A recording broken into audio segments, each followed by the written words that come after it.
Bharat England টেস্টের মাঝেই ইংল্যান্ডে যোগ দিচ্ছেন টি-20 স্পেশালিস্ট। ইংল্যান্ডে রয়েছেন ভারতীয় ক্রিকেট দল। 20 জুন থেকে শুরু হচ্ছে 5 ম্যাচের টেস্ট সিরিজ। ইংল্যান্ডে পৌঁছে পুরোদমে প্রস্তুতি শুরু করে দিয়েছে ভারতীয় দল। শুক্রবার থেকে নিজেদের মধ্যে একটি প্রস্তুতি ম্যাচও খেলবে ভারত।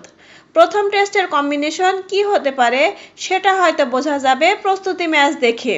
ভারতের সাদা বলের সিরিজে অনেক দেরি রয়েছে। ভারতের অনেক তরুণ অভিজ্ঞ ক্রিকেটার নিজেদের ঘরোয়া ফ্র্যাঞ্চাইজি টুর্নামেন্ট খেলেছেন, যাদের কাছে সে টুর্নামেন্ট নেই। ম্যাচ প্র্যাকটিসে থাকতে কাউন্টি ক্রিকেটও চেষ্টা করেছেন। তিলক বর্মাও তেমনই একজন। সদ্য ইংল্যান্ডে ভারতের এ দলের সঙ্গে ছিলেন ঋতুরাজ গায়কোয়াড়। চোটের কারণে আইপিএলের মাঝপথেই ছিটকে গিয়েছিলেন। এ দলের সঙ্গে থাকলেও খেলানো হয়নি। তিনি কাউন্টিতে সই করেছেন। তার পথে তিলক ভার্মাও।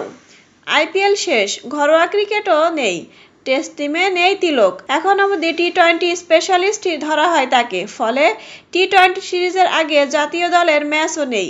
এই সময়টা কাউন্টিতে খেলবেন তিলক।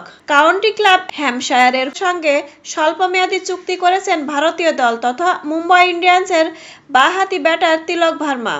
দেশের জার্সিতে 4টি ওয়ানডে এবং 25টি টি-20 খেলেছেন তিলক।